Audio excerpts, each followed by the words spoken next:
곰브리츠 서양미술사 제9강은 전통과 혁신 15세기 후반의 이야기입니다. 곰브리츠 서양미술사 책에는 13장을 다루고 있습니다. 르네상스 예술이 본격적으로 진행되는 단계를 이야기해 보도록 하겠습니다. 앞 시간에서 기베르티와 브루넬스키가 경쟁을 해서 브루넬스키란 사람이 피렌체 건축사의 획기적인 일을 했죠. 그리고 마사초라는 사람이 회화의 선구자가 되었고요. 도나텔로라는 사람이 조소로서 피렌체에 뛰어난 인물이 되었죠. 자, 이런 사람들이 활동했던 이 시대를 르네상스 시대다라고 명명을 하죠.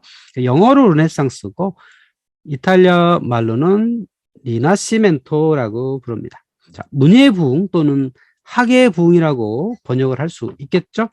그래서 유럽 문명사에서 14세기부터 16세기 사이에 일어난 문예 사조를 르네상스라고 부르죠. 대략 시기로 보면 14세기, 15세기에 피렌체에 있었고요.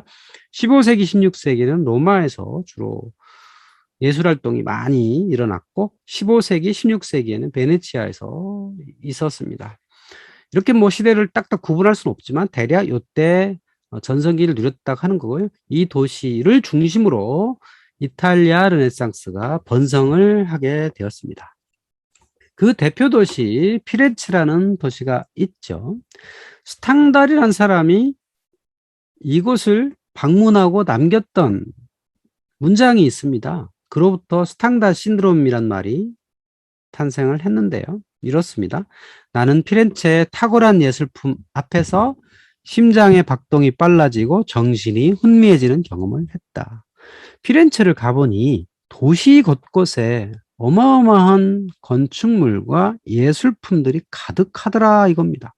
그런 탁월한 예술품을 봤더니 얼마나 감동이 있었는지 심장박동이 빨라지고 정신이 혼미해지더라 이겁니다. 저도 이곳을 처음 방문했을 때 그런 경험을 했습니다.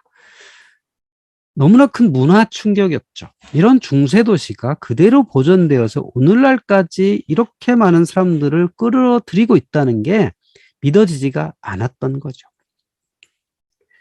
그 피렌체라는 도시가 어떻게 해서 가장 먼저 인문주의라는 것들을 꽃피울 수 있었느냐, 그 이유가 참 궁금했습니다.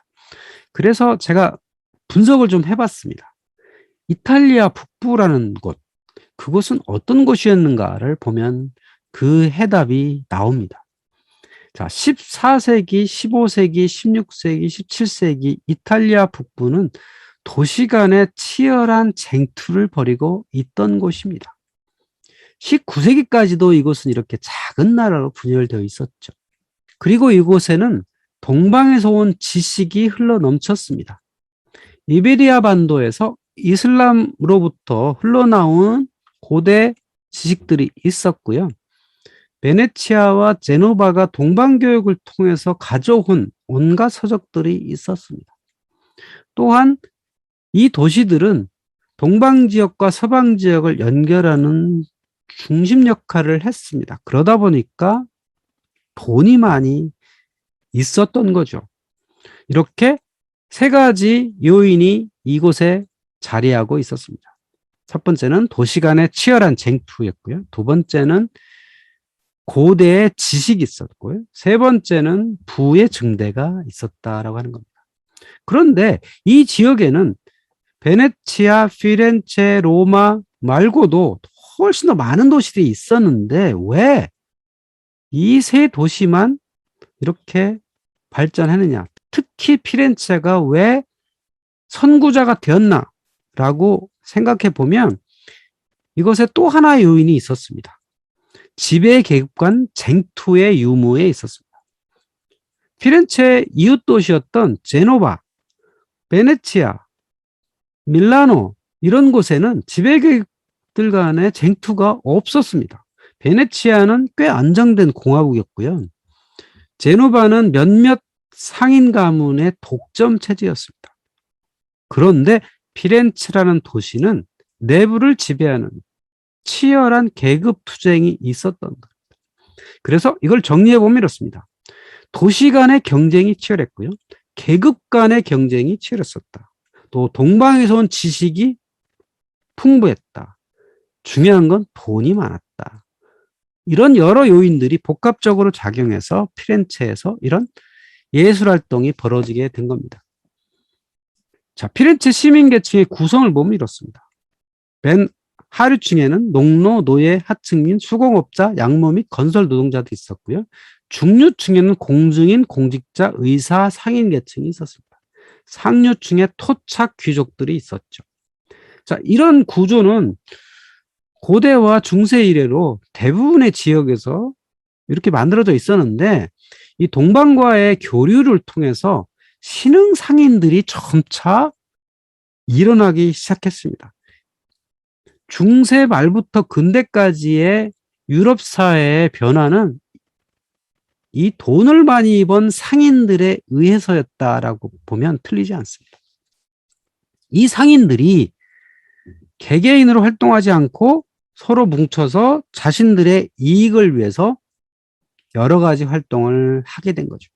특히 피렌체라는 도시는 공식적으로는 독일 지역에 있는 신성로마 제국의 영역이었지만 내부로 들여다보면 이 도시는 황제한테 돈을 주고 자치권을 획득하고 있었습니다.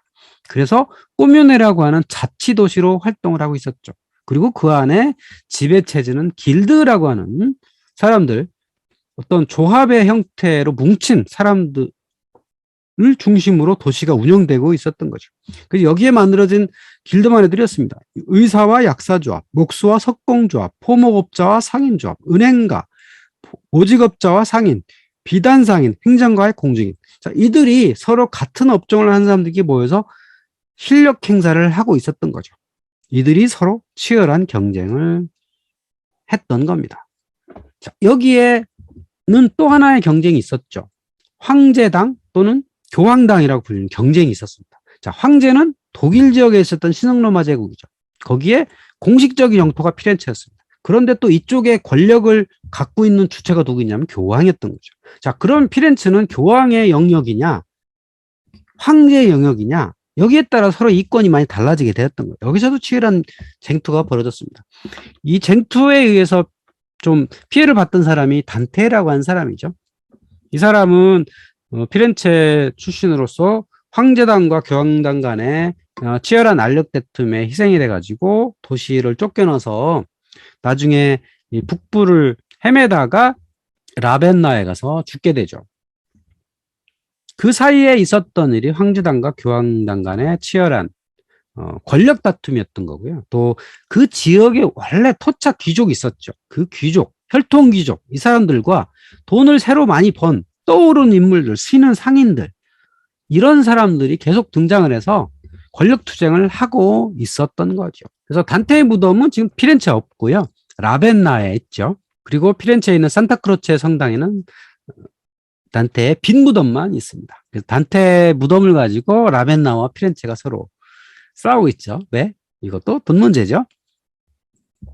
자, 그래서 이런 치열한 경쟁을 통해서 어떤 게 드러나냐면 자신들의 권력을 드러내기 위해서 시설물을 만들죠. 당시의 시설물은 교회였던 거죠. 자, 토착 귀족들이 주도해서 만든 교회가 산타크로체 수도원이었습니다.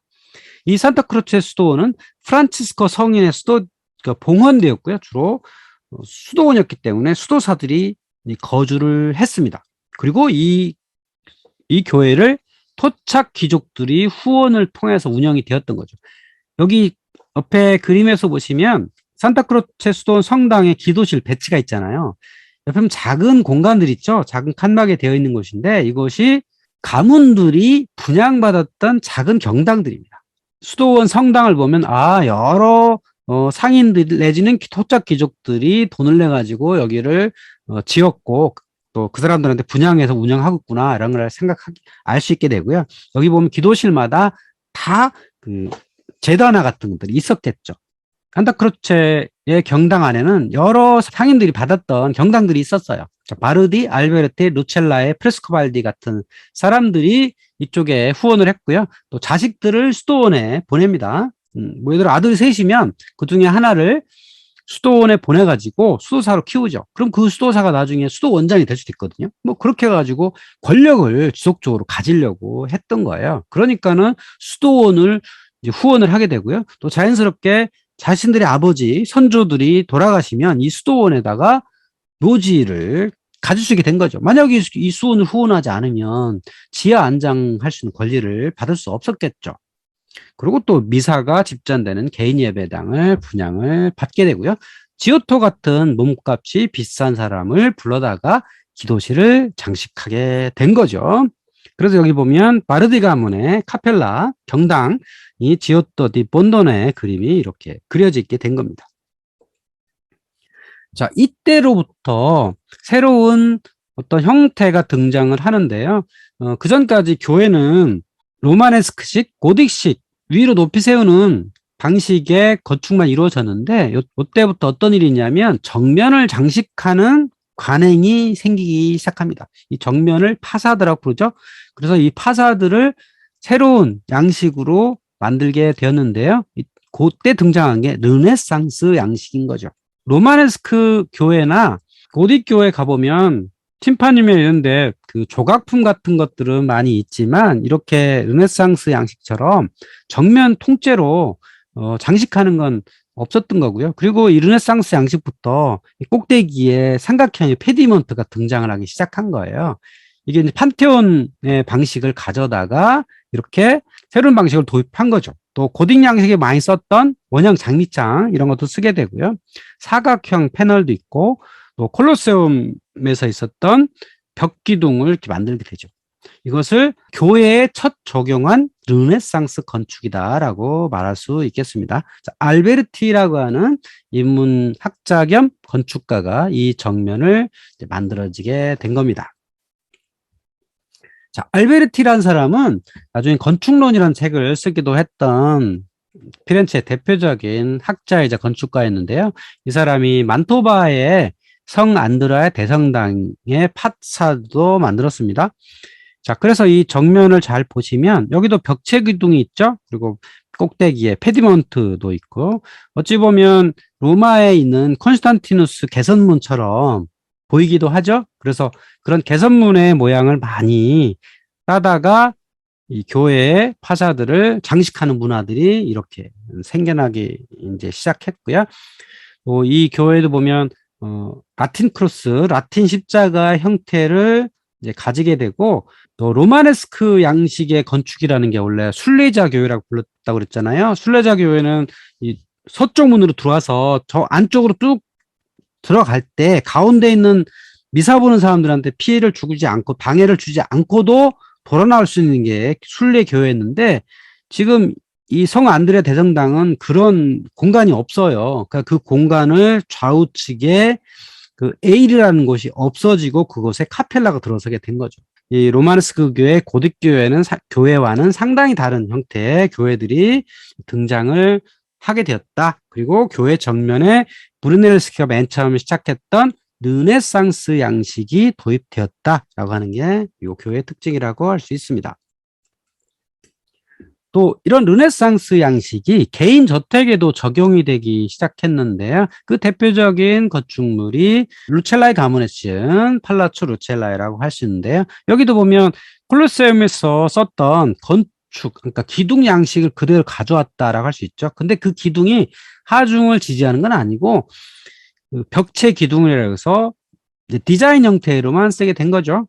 그래서 1층에 뭐 도리아식, 2층에는 코리토스식 모양은 조금 달라졌지만 어쨌든 벽체 기둥을 이런 건물의 정면에 장식하는 개념으로 쓰기 시작했다라고 보시면 되겠습니다. 그리고 이제 창문을 또 어떻게 할 거냐. 로마네스크 교회에 어떤 스테인드 글라스 양식을 할 거냐. 근데 개인주택이잖아요. 그러니까 이 개인주택의 창문을 반원형 아치 형태로 만들거나 아니면 페디먼트 형태의 삼각형을 하거나 이때부터 이런 창문들도 이런 형식을 갖게 된 거죠.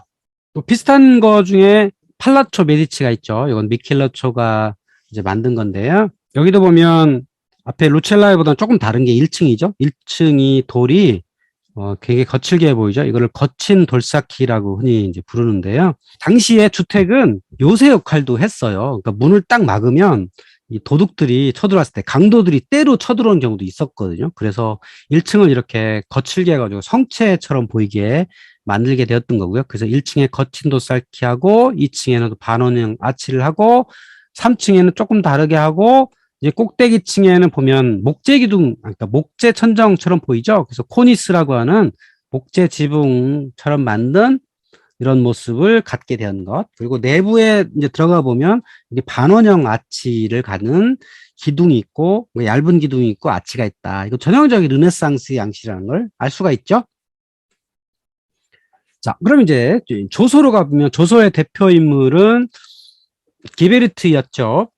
또 도나텔로가 있었죠. 브루네스키와 함께 활동했던 도나텔로가 시에나에 만들었던 헤롯의 승리라는 조소 작품이 있고요.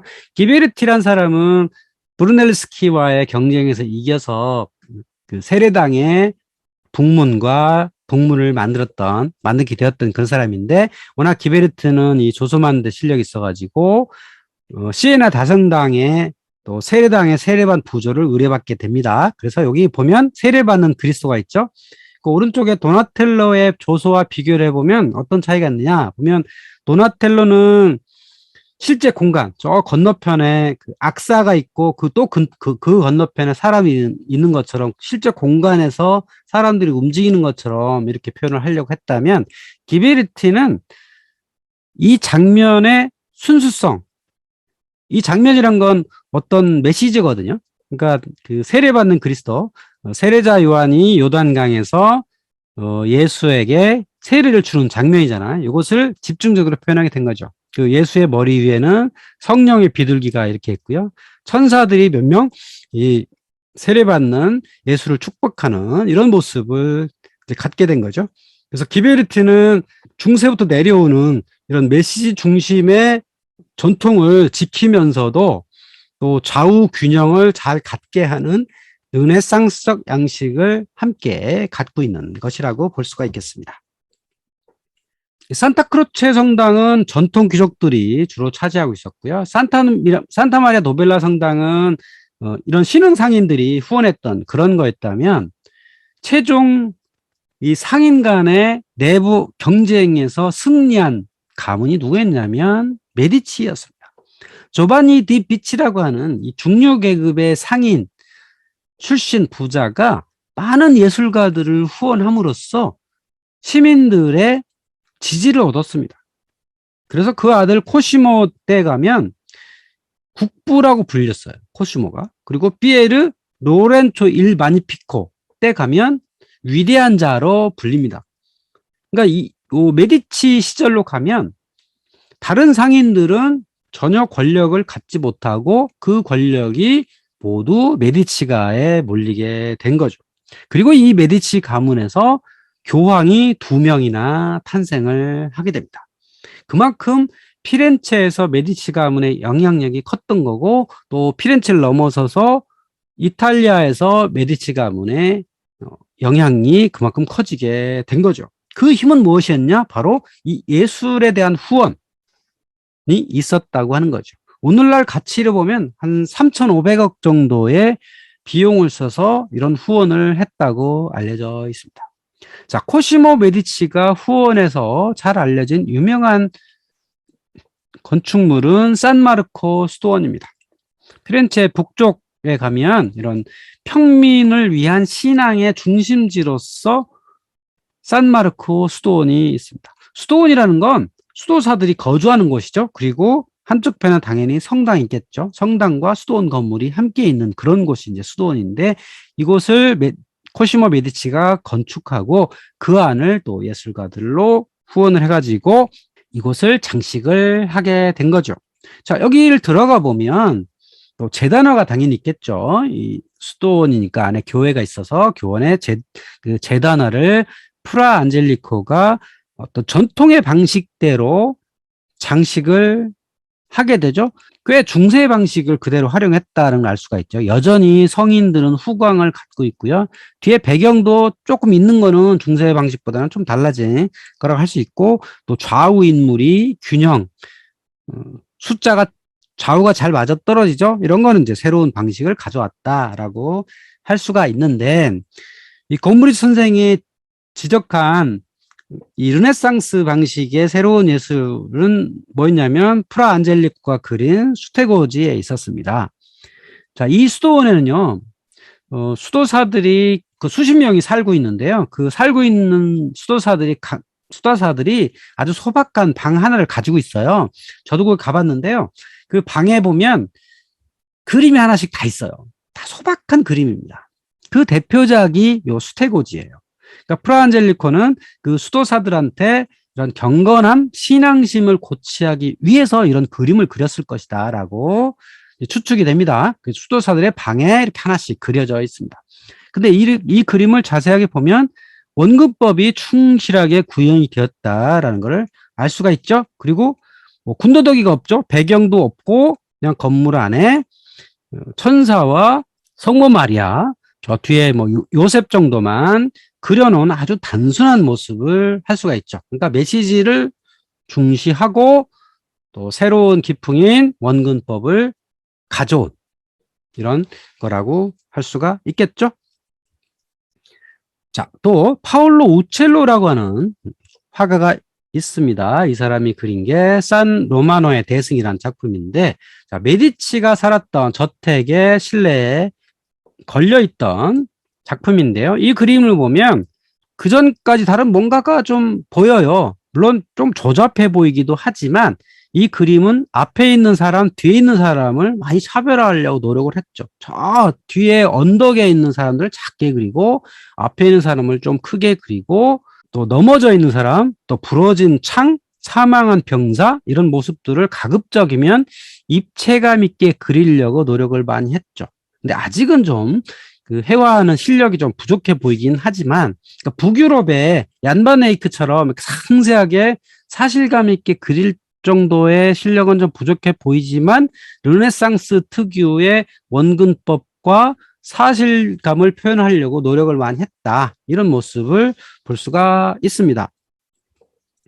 또 아주 색상이 화려하고 큰 그림으로 우리가 볼 수 있는 게 있는데요. 베노초 고촐리가 그린 베들레헴을 향해 가는 동방박사들입니다. 이 그림은 꽤 커요. 이것은 어디 있냐면 메디치궁의 안에 보면 저택 기도실이 있어요. 그 기도실 벽면에 그려진 프레스코화입니다. 여기를 잘 들여다보면 제목은 베들레헴을 향해 가는 동방박사들인데 잘 들여다보면 메디치 가문의 주요 인물들을 그렸다라는 것을 알 수가 있죠. 그러니까 개인 저택의 개인 기도실이에요. 그러니까 그 집안의 어른들을 이렇게 그려놓은 거죠. 그래서 코시모 메디치가 있고 그 아들 피에로가 있고요. 그 앞에는 아주 젊은 공자 로렌초가 있습니다. 로렌초는 흰 백마를 타고 있고요. 코시모는 그러니까 노새를 타고 있어요. 그 노새를 탄 유명 인물 있죠. 예루살렘에 들어갈 때 노새를 타고 간 그 인물을 아마도 코시모는 닮고 싶었던 것 같아요. 그래서 평소에 또 코시모는 이 노새를 타고 다녔다고 합니다. 그러니까 자신이 멋진 백마를 타고 다닐 그런 걸 위세를 떨지 않으려고 이렇게 조심을 한 인물이었다 그래요. 베노초 고촐리는 이 집안에 그리는 데 있어서 어떤 그 메시지는 따로 필요 없죠. 그러니까 이 주문자의 의도에 따라서 아주 화려한 모습을 가급적이면 이 그림 안에 넣으려고 많이 했던 거죠. 이 집안 사람들이 동방박사라는 것들을 이제 보여주면서 주문자의 권위를 높여주려고 노력을 많이 했던 거죠. 코시모 메디치가 만들었던 것 중에 르네상스를 일으키는데 결정적인 역할을 한 곳이 있습니다. 바로 카레지 별장에 만든 플라톤 아카데미입니다. 그러니까 고대 그리스에 플라톤 아카데미, 플라톤 학파가 있었다는 것을 이 사람들은 알게 되고 코시모 메디치가 지원해서 마르실리노 피치노가 수장이 되어서 학문 연구 활동을 하게 된 거죠. 그래서 이곳에서 고대 그리스와 로마 인문학을 재탄생을 하게 됐고요. 화가들로 하여금 이런 그림을 그릴 수 있게 지원했던 거죠. 그래서 이 카레지 별장의 내부에 걸렸던 게 바로 보티첼리의 프리마베라 그리고 비너스의 탄생이었던 겁니다. 자, 비너스의 탄생 같은 것이 시청이나 교회에 걸릴 수는 없잖아요. 그러니까 당시로 생각해 보면 중세 말이거든요. 그러니까 이런 그 고대 그리스의 이교도의 이야기를 공공건물에는 걸 수가 없었죠. 그러니까 여기 카레지 별장은 코시모의 개인 별장이기 때문에 가능했던 거죠. 그리고 이런 주제 같은 것도 보티첼리가 그 주제를 알 리가는 없을 거거든요. 그러니까 이런 마르실로 피치노 같은 학자들이 이러이러한 이야기가 있었고 이러이러한 어떤 형태가 있었다라는 것들을 알려주었기 때문에 이런 예술 작품들이 탄생을 할 수 있었다는 거죠. 그러니까 화가들만 열심히 한다 그래서 이런 예술품이 나올 수는 없는 거예요. 그 당시에 단테를 비롯한 그 후대에 알베르티 같은 학자들이 많이 나옴으로써 그들이 리드하고 그들의 분위기 조성을 해서 학자들한테 이러이러한 주제의 그림을 그려라라고 의뢰를 해야만 이런 작품이 나온다고 하는 거죠. 그러니까 당시는 그 예술가들이 예술을 불타서 뭘 만드는 시대는 전혀 아니에요. 뭐 청동상을 만든다든지 그린다든지 조각을 한다든지 건축을 한다든지 이것들은 다 주문자의 의도가 있어야만 가능했다는 거죠. 그리고 주문자의 생각이 바뀌어야만 새로운 사조가 등장을 할 수 있다는 거. 이것이 중요한 겁니다. 그러니까 주문자들이 굉장히 중요한 거죠. 그러니까 주문자들이 과연 이런 새로운 시도를 받아들일 수 있느냐 없느냐, 그게 이런 새로운 화풍이 등장할 수 있느냐 없느냐를 결정할 수 있는 거죠. 성서에 나오는 이야기조차도 기존의 방식을 그대로 답습하는 게 제일 쉽죠. 논란도 없고. 그런데 이 피렌체에 있던 상인들은, 주문자들은 생각이 좀 달랐던 거예요.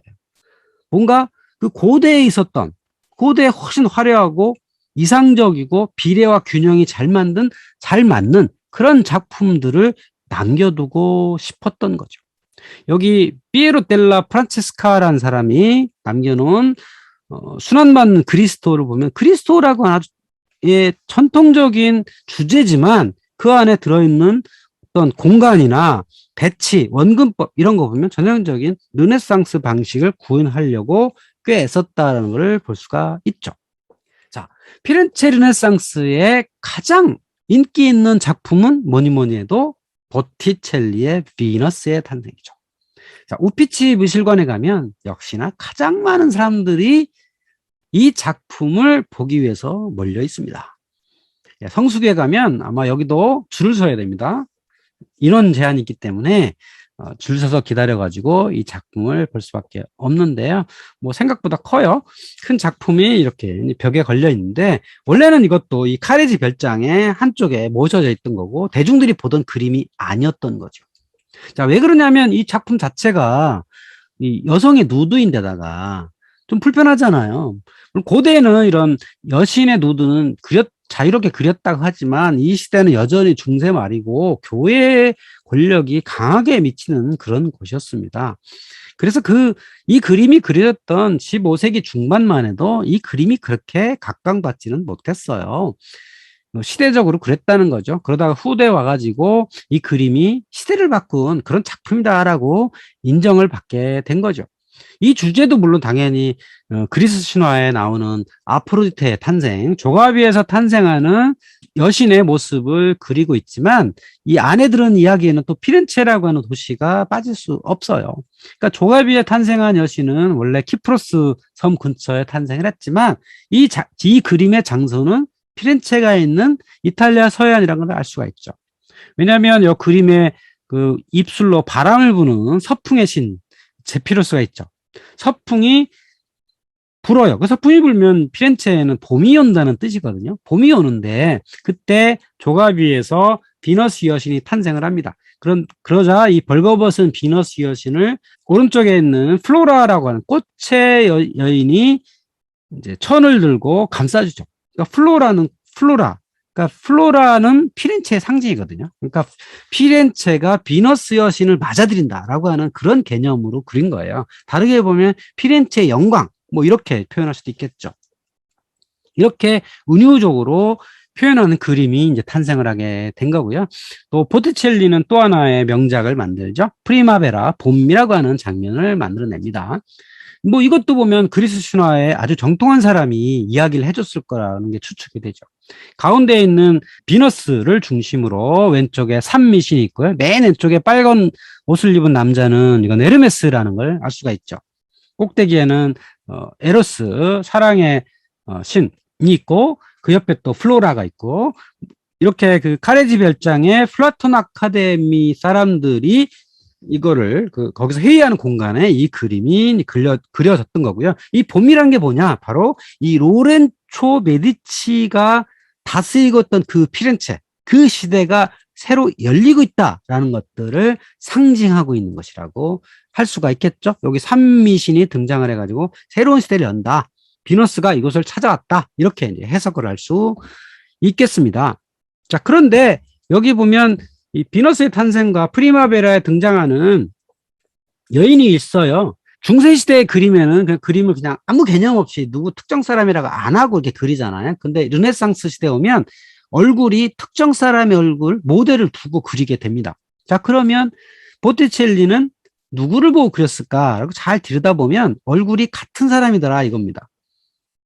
그럼 이 여인이 누구냐? 시모네타라고 하는 여인이더라.